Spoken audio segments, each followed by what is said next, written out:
Perú es un país de 30 millones de habitantes con un PIB per cápita un poco más bajo de lo que vecinos mucho más poblados como Colombia o Brasil. Hasta ahora, Perú era conocido sobre todo por maravillas como el Machu Picchu. Sin embargo, esto estaría a punto de cambiar. Y es que, amigos, el país andino se ha convertido en el centro de una de las mayores rivalidades geopolíticas del planeta, la lucha entre China y Estados Unidos. Estos dos gigantes se están peleando por ver quién invierte más. ¿Que tú vas a construir un megapuerto? Pues yo voy a construir otro, pero otro que sea el doble de caro. Os prometo que esto no ha sido un chiste, es la pura realidad. El presidente de China dice que Puerto de Chancay consolidará a Perú como eje del transporte regional.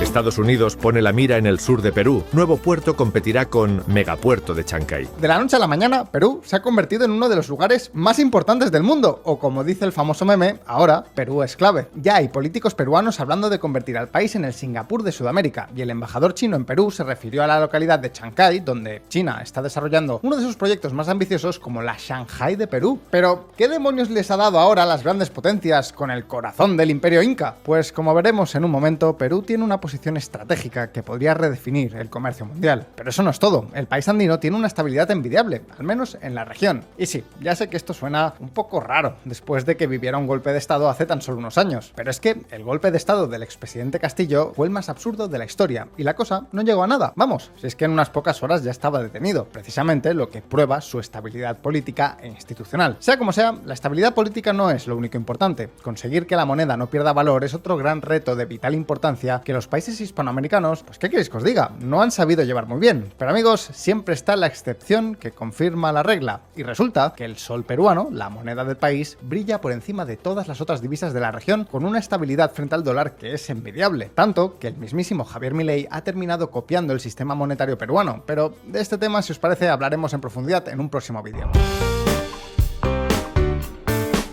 El caso es que la situación geográfica de Perú convierte a este país en un destino muy atractivo para cierto tipo de inversión, y la estabilidad de su moneda hace que la inversión en el país no sea como jugarse todo en la ruleta. Por lo que, dicho esto, seguro que tenéis muchísimas preguntas. ¿Exactamente en qué consisten estas inversiones que están llegando? ¿Cómo pueden afectar al propio Perú y al tablero geopolítico? ¿Qué están haciendo los políticos peruanos por impulsar estos proyectos y qué retos quedan todavía por delante? Pues bien, en este vídeo os lo contamos. Y otra cosa que te quiero explicar es cómo tú mismo también puedes invertir en Perú. Y aquí la clave está en Microwd, una plataforma en la que puedes invertir en negocios locales de mujeres emprendedoras en países como Perú. Y te preguntarás, ¿por qué mujeres emprendedoras? Pues no es una cuestión de wokismo ni nada parecido. La razón es que las tasas de devolución en mujeres son mucho más altas y sus negocios tienen mucho más éxito en el largo plazo. En esencia, Microwd intermedia entre inversores como tú y pequeños negocios de lugares como Perú. Negocios de países con sistemas financieros debilitados que, de otra forma, no podrían obtener créditos de forma sencilla. En este caso, Microwd busca los mejores proyectos, selecciona y conversa directamente con las mujeres emprendedoras que dirigen estos proyectos. Se asegura de que sean de fiar y luego tú puedes invertir en ellas a través de su página web. Por ejemplo, algunos de esos negocios pueden ir desde granjas hasta locales de alimentación. Estas inversiones tienen de plazo en torno a un año. En Microwd se encargan de todos los trámites, de los cobros, de las gestiones, y tú pues no tienes que preocuparte de nada. Simplemente lo único que tienes que hacer es elegir en qué proyectos quieres invertir sabiendo por adelantado la rentabilidad esperada. Y te preguntarás, ¿por qué es esta una inversión que puede ser tan interesante y que puede complementar bien mi cartera? Pues en esencia porque no depende de lo que pase en la bolsa ni en la economía de los grandes países. Es decir, que es una forma de diversificar tu cartera. Una inversión alternativa para no poner todos los huevos en la misma cesta. Y además, pues, es bastante rentable. Asimismo, como con Microwd inviertes en proyectos concretos, tienes una rentabilidad esperada que es fija, no cambia. Sabes de primera mano lo que vas a ganar con la inversión, a diferencia de lo que sucede en otros mercados como el de las acciones. Y ojo, no se trata de una inversión libre de riesgo. No existen inversiones libres de riesgo, porque por ejemplo se podrían atrasar los pagos de algún negocio en el que inviertas. Lo bueno es que si repartes tu inversión en diferentes proyectos, si uno falla, el resto lo puede compensar. Por lo que si te interesa Microwd como forma de diversificar tu cartera, como inversión alternativa e incluso como proyecto ético, te dejo un enlace en el QR que ves en pantalla y en la descripción de este vídeo. La expansión de China por Latinoamérica preocupa mucho en Washington. Aunque es cierto que el gigante asiático está invirtiendo cada vez menos dinero en la región, tanto por problemas domésticos como por algunas decepciones en la nueva ruta de la seda, sigue siendo innegable que Xi Jinping es alguien muy pero que muy popular en la región. Los chinos son mucho más generosos que los gringos a la hora de invertir. No te van a pedir que hagas reformas democráticas, ni van a mandar a un órgano como el FMI para que te prepare una lista de reformas económicas muy impopulares que tienes que hacer sí o sí.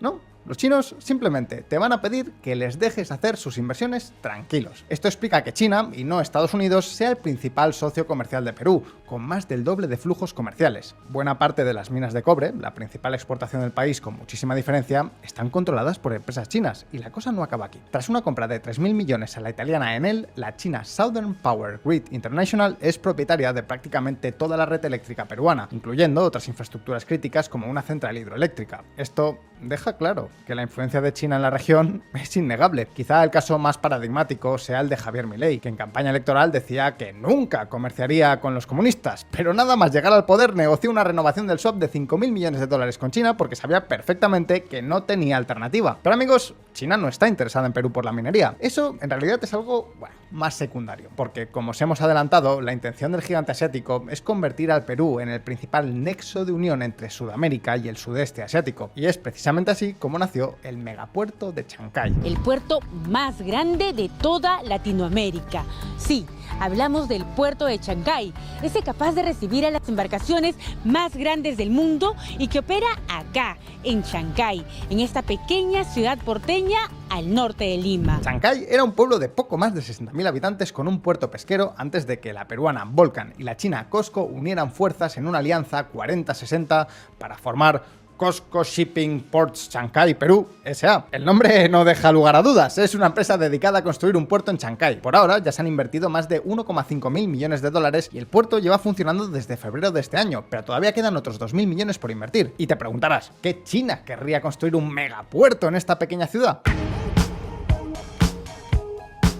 La clave está en este mapa. Brasil es el principal socio comercial de China en Sudamérica, pero los cargueros necesitan 35 días para navegar desde Shanghái hasta el puerto de Manaos, estando obligados a pasar por el canal de Panamá. Sin embargo, la nueva ruta que pasa por Chancay podría cortar este viaje en 10 ni 7 días, vamos, un tercio del total. Hablamos de un ahorro de tiempo y de dinero comparable al de la tan deseada ruta ártica que tantas disputas ha levantado alrededor de Groenlandia. Pero la cosa no acaba aquí. Ya os hemos dicho que los chinos no están interesados en un simple puerto de paso para comerciar con Brasil. No, su objetivo es convertir a Perú en el corazón de una red comercial que se extienda por toda América, desde el puerto de Los Ángeles en California hasta la mismísima Chile. Y aquí también tenemos que recordar que Perú tiene numerosos acuerdos de libre comercio con prácticamente todo el mundo. Para empezar, tiene un acuerdo con Estados Unidos, Canadá y México. También forma parte del CPTPP, junto a países como China, Australia o Japón. Y por si esto fuera poco, Perú tiene otro tratado de libre comercio con los países del Mercosur y otro más con la Unión Europea. Pero si os parece,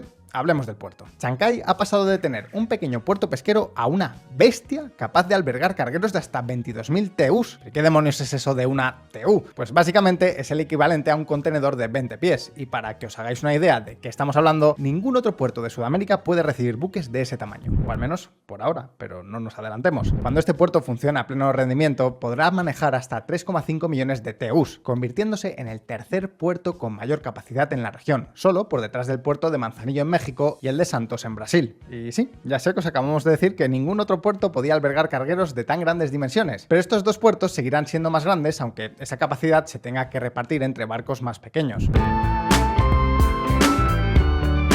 En cualquier caso, lo más llamativo del puerto no es su capacidad, sino que estará 100% controlado por China. Y no lo decimos solo porque opere con camiones de BYD o porque tenga torres de 5G de Huawei, sino porque el propio Congreso peruano ha dado exclusividad operativa a los chinos. Ojo, esto no quiere decir que el resto de países no vayan a poder utilizar el puerto, pero China será su único administrador. Por supuesto, esto ha levantado muchísima polémica tanto dentro como fuera del país. Tanta polémica que el caso ya ha llegado a la justicia peruana por atentar contra las leyes de competencia del país. Pero las críticas no acaban ahí. Por un lado, varios grupos de activistas dicen que los chinos se han saltado varios protocolos medioambientales para tener el puerto terminado lo más rápido posible y que por su culpa han podido desaparecer cerca de 200 metros de playa. A ver, probablemente esto no le moleste demasiado a Xi Jinping. Ahora bien, lo que sí que puede que lo moleste es la postura de los Estados Unidos.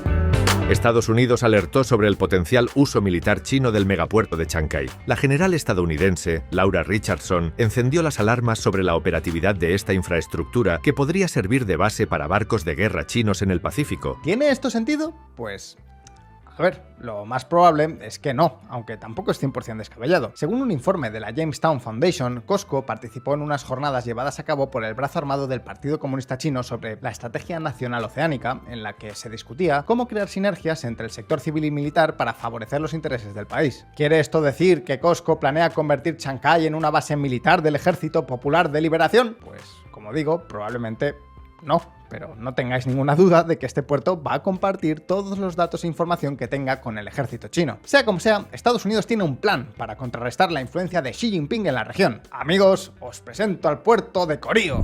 Nos va a poner a nosotros, no solamente a la región Arequipa, sino al Perú, en el contexto internacional como una potencia mundial portuaria. Corío quiere ser un megapuerto multimodal con transporte terrestre, aéreo, marítimo y férreo que permita dinamizar todas y mayor interconectividad, ¿no? Entonces esa es la gran ventaja que tiene Corío porque es mucho más grande, cosa que no tiene Chancay. Este es un gran proyecto en toda Sudamérica.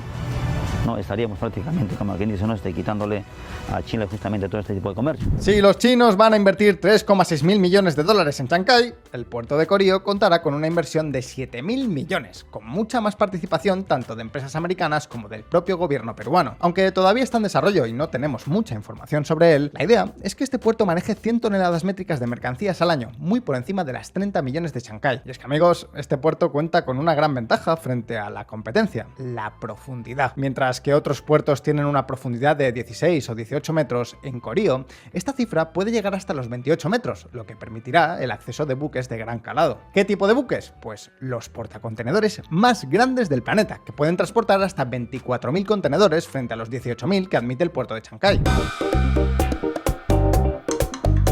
Además, este puerto contará con una red complementaria de infraestructuras muy potente para facilitar el transporte por carretera, ferrocarril y aire, además, por supuesto, de enormes almacenes. Este es uno de los grandes puntos débiles del puerto de Chancay, que todavía no cuenta con grandes almacenes propios, ni siquiera nada parecido. Chancay tiene un área para expandirse de unas 900 hectáreas, mientras que el gobierno peruano ya se ha asegurado de que Corío cuente con más de 1.000. Es más, planea expandirse hasta, agarraos a la silla, 12.000 hectáreas. Eso sí, el puerto de Corío todavía está en pañales, y no planea estar terminado hasta al menos dentro de 8 años. Pero amigos, en este punto hay que dejar una cosa muy clara. Aunque hayamos hablado de la lucha entre Estados Unidos y China, lo cierto es que no todo es una competencia, porque Estados Unidos se va a beneficiar del puerto de Chancay y China está haciendo todo lo posible por poder invertir también en Corío. Todos los puertos son absolutamente necesarios. Todo puerto ayuda al desarrollo de una región. Eso sin lugar a dudas. O sea, el coste más barato de poder transportar cualquier mercadería al exterior es el mar. No hay que ver como una competencia, sino ver que si todos nos unimos podemos sacar el máximo provecho, que es el beneficio para todos nosotros. Además, las dos grandes potencias van a tener que unirse para hacer frente a los enormes retos que todavía quedan en el Perú.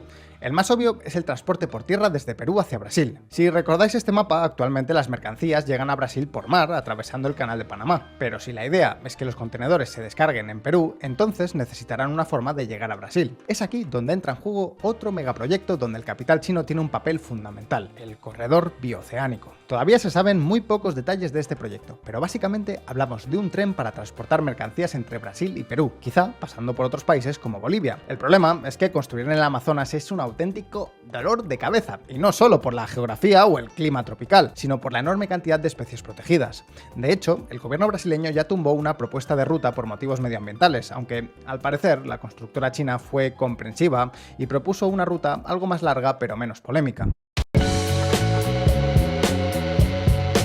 Aunque, por supuesto, esta no será la única infraestructura relevante. Ya os hemos comentado cómo el puerto de Corío planea ser un enclave multimodal diseñado para integrarse con todas las rutas que abra el puerto de Chancay. Lo dicho, esto no es una competición. Sin embargo, no penséis que las especies en peligro de extinción son la única amenaza para todas estas infraestructuras. Para nada. El principal problema no está en los animales, sino en los humanos.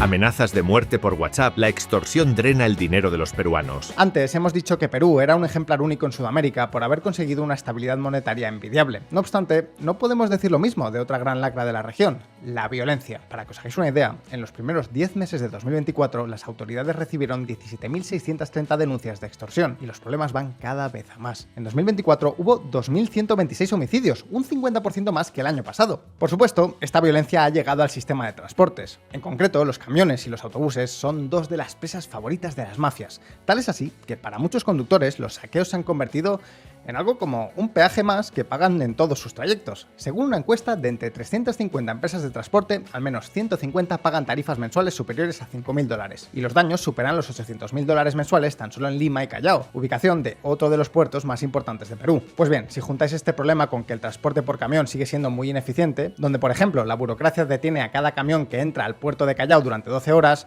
seguro que entendéis por qué las grandes potencias no se han lanzado a invertir antes en el Perú. Ahora bien, ¿cuál es la solución ahora? Pues por un lado, el transporte por tren es mucho más difícil de sabotear que el de los camiones, pero la clave está en manos del gobierno peruano, que es quien tiene que enfrentarse a las mafias. Por ahora, el gobierno parece muy comprometido con el desarrollo de estas regiones, así que esperemos que tomen buena nota. Ahora bien, ¿por qué decimos que el gobierno está tan comprometido? Pues por noticias como esta. Perú. Puertos de Chancay y Callao en plan piloto para zonas económicas especiales. Hemos realizado las evaluaciones necesarias y creemos que el 0% es la mejor medida para impulsar las zonas económicas especiales, indicó Salardi, ministro de Economía y Finanzas. Se ve que China no está influyendo en Perú tan solo con su enorme capital, sino también con su historia de desarrollo económico. ¿Recordáis cuando os hemos dicho al principio del vídeo que el embajador chino hablaba de Chancay como la Shanghai de Perú? Tenéis más contexto. El ministro de Economía parece muy pero que muy entusiasmado con bajar impuestos y aligerar las regulaciones para algunas regiones. Y es que, de hecho, ya lo está haciendo. Y sí, es cierto que el plan actual deja fuera el puerto de Corío, pero recordad que todavía es un proyecto en pañales y lo más probable es que tenga su propia zona económica especial en cuanto empiece a funcionar. Pero ojo, porque este no es el único ministro peruano que ha defendido las políticas chinas para impulsar el desarrollo de Perú. De hecho, ni siquiera es el más polémico. Para impulsar el crecimiento, el ministro de Agricultura, Ángel Manero, también es un ferviente defensor de las exenciones fiscales y se ha opuesto a un aumento significativo del salario mínimo. El Estado necesita saber cuándo ceder ingresos fiscales para generar empleo. Con esto no estamos diciendo que sean buenas políticas, porque el coste de la mano de obra no es la clave por la que Estados Unidos y China están invirtiendo en Perú, así que los salarios probablemente puedan subir sin causar demasiados problemas. Pero sin duda es una señal de que el gobierno está comprometido con el desarrollo de estas regiones, otra rara avis en Latinoamérica. Pero llegados hasta aquí, el turno ahora es para todos vosotros. ¿Conocíais los grandes proyectos que China y Estados Unidos están llevando a cabo en Perú? ¿Realmente podrán dejar obsoletos al Canal de Panamá? ¿Lo veis como una competencia entre grandes